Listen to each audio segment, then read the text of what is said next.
नमस्कार, मैं हूं प्रकाश पाराशर। आप देख रहे हैं चेतक न्यूज।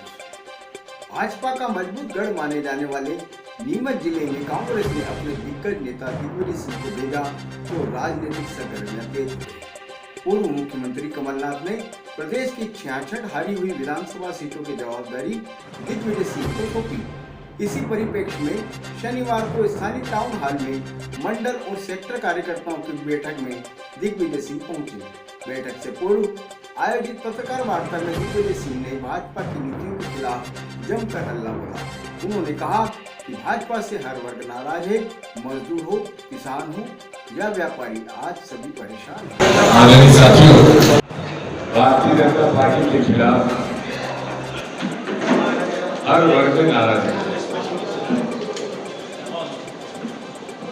चाहे मजदूर हो, चाहे किसान हो, चाहे व्यापारी हो। मैं हमेशा इस बात को कहता हूं कि भारतीय जनता पार्टी की सरकार जब आती है तो ये शासन करने के लिए नहीं आती है, व्यवसाय करने के लिए आती है।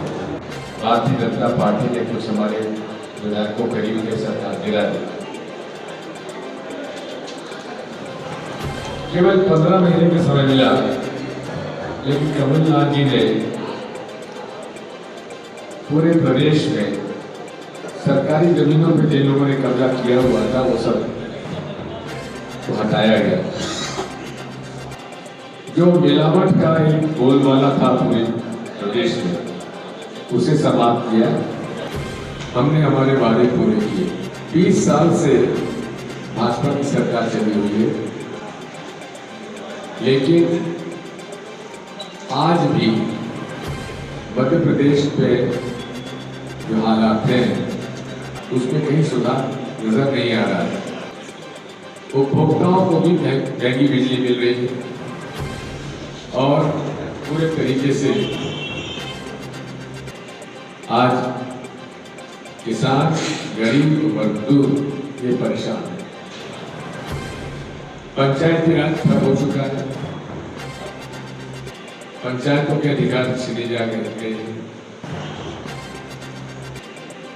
सरकारी स्कूल बंद किए जा रहे हैं। लगभग 2,500 स्कूल, सरकारी स्कूल बंद किए गए बिना किसी इंफ्रास्ट्रक्चर के। नर्सिंग कॉलेजेस खोल गए थे और उनमें बिना इंफ्रास्ट्रक्चर के मंजूरियां दे दी गई थी। आज लगभग 500 नर्सिंग कॉलेजेस मध्य प्रदेश में उनको मान्यता रुकी हुई है और हाईकोर्ट ने कहा है कि हमें समझ में नहीं आता कि आखिर प्रशासन कर क्या रहा है। नफरती भाषण के खिलाफ सुप्रीम कोर्ट के आदेश का स्वागत करते हुए दिग्विजय सिंह ने कहा कि धार्मिक उन्माद फैलाने वालों पर सख्त कार्रवाई होनी ही चाहिए। सांप्रदायिक तनाव बड़ा है देश में और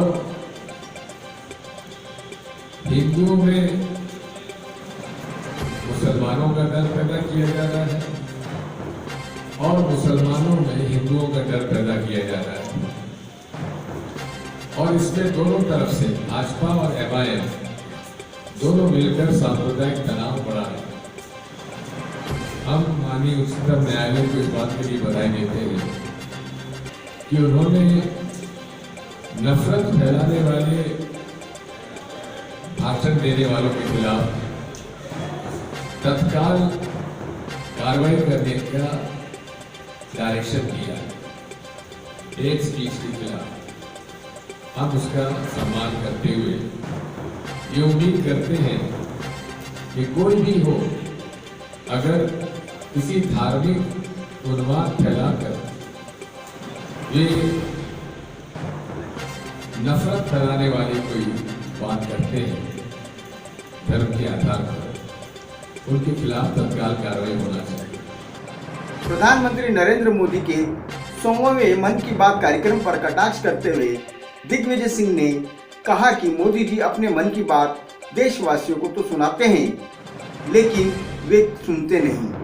एक तरफ वह लड़कियों को कहते हैं पढ़ो और आगे बढ़ो, लेकिन देश का नाम रोशन करने वाली महिला एथलेटिक्स पहलवानों की वह नहीं सुन रहे। उन्हें मजबूरन जंतर मंतर पर धरने पर बैठना पड़ रहा है। मोदी जी कल वे 100वां मन की बात का भाषण देंगे और इस 100वें एपिसोड में पूरे देश के जो सूचना तंत्र है, शासकीय सूचना तंत्र है, उनको डायरेक्शन दिया गया है कि आप सब लोगों को व्यवस्था करिए, दिखाया जाए, सुनने के लिए मजबूर किया जाए। कहने का मेरा मतलब यह है कि पूरे देश में मोदी जी जहाँ एक तरफ अपने मन की बात सुनाते हैं, लड़कियों से कि कहते हैं कि पढ़ो और बढ़ो, लेकिन वही महिला एथलीट्स हमारी पहलवान जो मेडल जीत के आए, नेशनल हमारे स्पोर्ट्स में उन्होंने कीर्तिमान स्थापित किया है।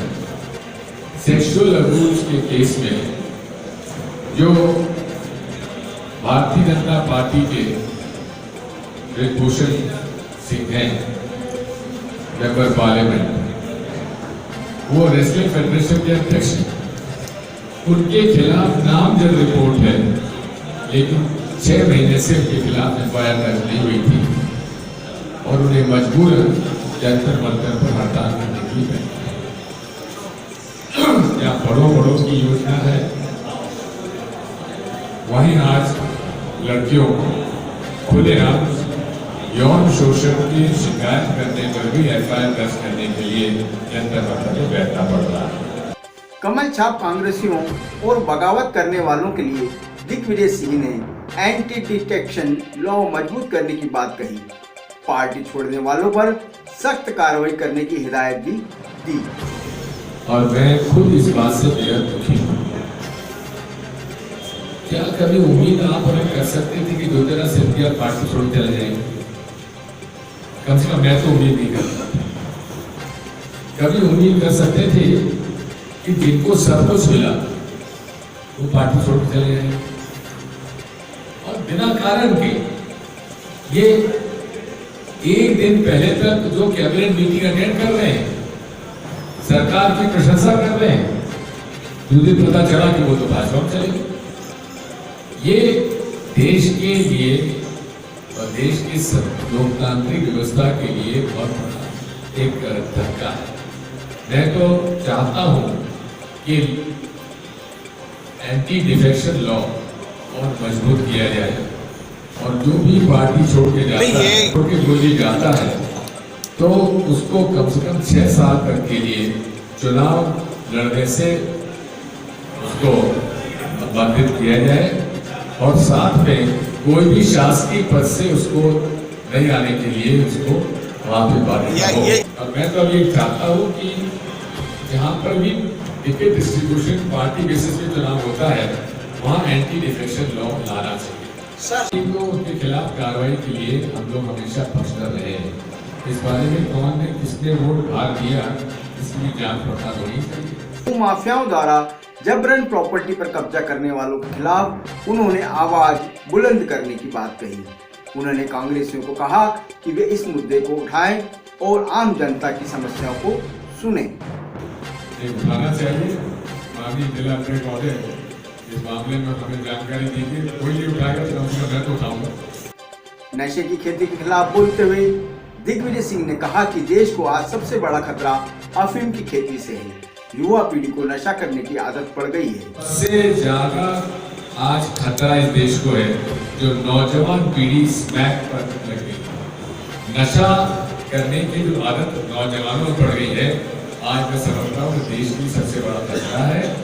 और विदेशों से भी जो आज पकड़े गए हैं मुद्रा पोर्ट पर, हजारों करोड़ का स्मैक पकड़ा जा रहा है और उसके बारे में यही पता नहीं पड़ता कि कौन ला रहा है और किसके पास जा रहा है। आज तक गवर्नमेंट ऑफ इंडिया ने उस व्यक्ति का नाम हमें नहीं बताया, किसने वो 21,000 करोड़ का ड्रग मंगवाया और किसके पास जाने वाला था। आज ये तो पूरी असफलता गवर्नमेंट ऑफ इंडिया की है कि कहां से ड्रग आया, अफगानिस्तान से ड्रग आया, किसके नाम से आया, कौन उसका लेने वाला था, कहां जाता, आज तक उसकी जानकारी कम से कम गवर्नमेंट ऑफ इंडिया ने नहीं बताई। पुलवामा अटैक पर दिग्विजय सिंह ने केंद्र सरकार पर गंभीर सवाल उठाए। उन्होंने कहा कि केंद्र सरकार अपनी असफलता पर सबको चुप करा देती है, जिसका उदाहरण राज्यपाल सत्यपाल मलिक है, जिन्हें बोलने नहीं दिया जा रहा। हम सवाल करते हैं तो कहते हैं दिग्विजय सिंह देशद्रोही है, पाकिस्तानी है। पुलवामा पर मेरे जो प्रश्न थे और जो मैंने कहा था वह सही निकला कि नहीं निकला। एक दूसरा, सत्यपाल मलिक भाजपा के द्वारा नियुक्त राज्यपाल, महामहिम राज्यपाल, वो खुद इस बात को कह रहे हैं और इसमें प्रधानमंत्री कह रहे हैं तुम चुप रहो, NSA अजीत डोभाल कह रहे हैं तुम चुप रहो। अरे उन्होंने यही तो कहा था कि हमारी फेलियर है ये, और आज ही ये प्रश्न हमारे सामने है कि इतना बड़ा मूवमेंट हो रहा है और डायरेक्टर जनरल CRPF कह रहा है कि हमको हवाई जहाज से इनको ले जाने दीजिए, यहाँ पर इनको खतरा है। इंटेलिजेंस एजेंसीज 11 रिपोर्ट उन्होंने दी है 1 महीने में, 1.5 महीने में। इनको हमारे को जानकारी मिली है कि यहाँ कुछ भी घटना हो सकती है, ब्लास्ट हो सकता है। उसके बाद भी केंद्र सरकार की गृह मंत्री और रक्षा मंत्रालय ने हवाई जहाज देने से मना कर दिया, जिसकी वजह से 40 हमारे जवान शहीद हुए। इसकी जिम्मेदारी किसकी है? इसकी वजह से इतनी बड़ी हमारी दुर्घटना हुई है। इसके लिए प्रधानमंत्री का कोई दूसरा देश होता ना तो प्रधानमंत्री का इस्तीफा हो जाता, रक्षा मंत्री का इस्तीफा हो जाता, गृह मंत्री का इस्तीफा हो जाता। यहाँ ये हालत है कि वो कोई उनसे प्रश्न पूछता है तो उनको देशद्रोही बता दिया जाता है।